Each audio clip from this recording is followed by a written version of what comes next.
Topics. I drove the mayor and the chancellor absolutely crazy because I had 3 hearings a week and I required them to give me all the documents in advance. And I concluded that this was utterly unfixable. It just, I mean, if as chair of the Education Committee with subpoena power, I couldn't really get toilet paper in the New York City school system. I got it for a brief period. The mayor and the chancellor, because they were running up against an election and they didn't want there to be a lack of toilet paper, they basically put every staff person on toilet paper duty. I've subsequently learned this. I actually didn't know it at the time, but I keep running into some guy who said, "Oh, you're the one who made me do toilet paper duty." And even then, you know, they got it for 6 weeks, and then again, you didn't get toilet paper. So I thought, well, what could I do that would make a material impact? And I'm a kind of impatient person, so I don't want to wait 20 years. And my perspective really is driven from being the mother of 3 children. I have a 5-year-old, a 6-year-old, and an 11-year-old. And any mother knows, or father knows, that if your kid doesn't learn to read in 1st grade, the chances of them learning to read go down very, very significantly. So I'm not a radical reformer simply for ideological reasons. I'm a radical reformer because kids can't wait. And a whole generation of kids are being lost on a daily basis. But the kind of school I wanted to start was one where I would want to send my own children. And so I have very sort of particular ideas that can be summed up, I suppose, by the phrase we use is joyful excellence. I want a place where kids get art and music and dance, but nonetheless have rigorous academics. For me, science 5 days a week starting in kindergarten was a non-negotiable. I think this country has completely underestimated the importance and power of science. But you can't just have a wonderful school design because there's politics. And I knew from my time in the city council that the educational crisis was not simply going to be solved by having a great school design and having one's kids be successful. What I am very, very proud of is that our model proves what I always believed, which is the problem is not the children, the problem is the grown-ups. And educational failure is a product of grown-ups failing to deliver in the most fundamental way. One of the reasons that I am controversial, and I don't know how many people know that, but I'm pretty controversial, get protested a lot and heckled and so forth, is because I am not afraid to name names. Like, who is the problem here? Why are we not solving this problem? I'm not for charters. So I run a charter, but I'm not for charters. The thing I'm for is parent choice. I think parents are very intelligent, and I don't know why we've let anyone get away with saying that parents are stupid, because that's essentially what people are saying. Parents are stupid. They can't kick the tires and tell the difference between a good school and a lousy school. I have never met a mother who can't tell the difference. I have never met one. Now, maybe that person exists, but I don't know.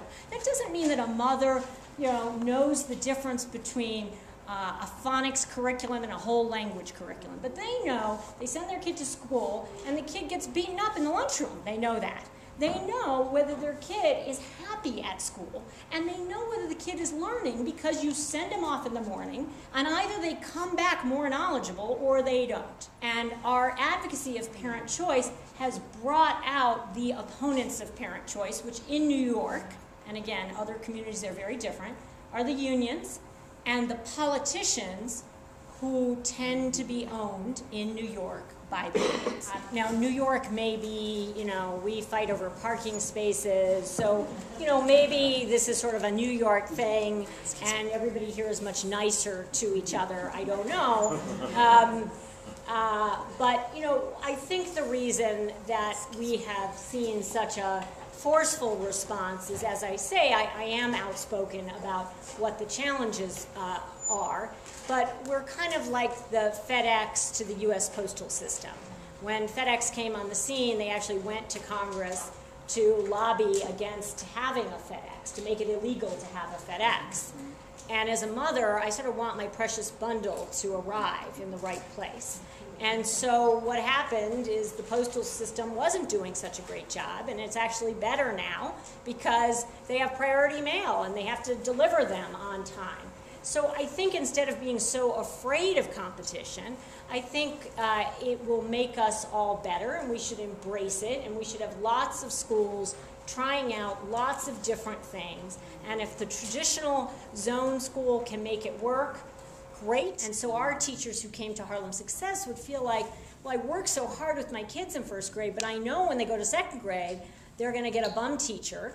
And they, teachers know who's good and who's not, right? It's very obvious who's pulling their weight and how well the children are. Teachers know before the administrators know, right? So our teachers were interested in everyone being on the same page. So I would say most of them came from the traditional public school. But we suspend 5-year-olds. And some people consider that very harsh. How could you suspend a 5-year-old? But we spend a lot of time training the kids that we don't hit. And it's very hard to run a school if you say hitting is okay. And you had that teacher in New York. Did you read about that? I tell parents the alternative to my no hitting policy is to say to the kids, okay, you're not getting along, fight it out. The strongest kid wins. Right? I mean, that would be a crazy way to run a school. All the time, my teachers are like, oh, our kids need dental care. And I'm going to be a little bit facetious, but first let me say I know Jeff Kennedy, he's a personal friend. I admire greatly his work. I can barely educate the kids. I don't know anything about running a dental clinic. If I had to start opening up a dental clinic, I don't think I'd be very good at it. And maybe there'll be enough money someday to have a totally holistic approach.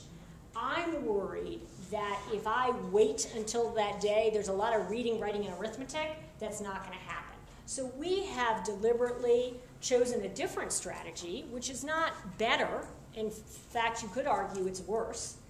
I'm not trying to solve poverty. And maybe I'm a bad person because I'm not solving poverty. I'm trying to solve the next generation.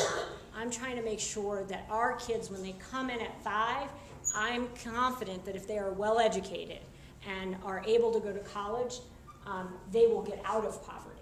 We have our kids read more than any school that I have ever visited across the nation. So our kindergartners read 18 books a week. Kindergarten. If you come into our 4th grade class, and part of it is apportioning the resources. So what we do is we pay our teachers 10% more to do the stipends, and then we buy books like there's no tomorrow.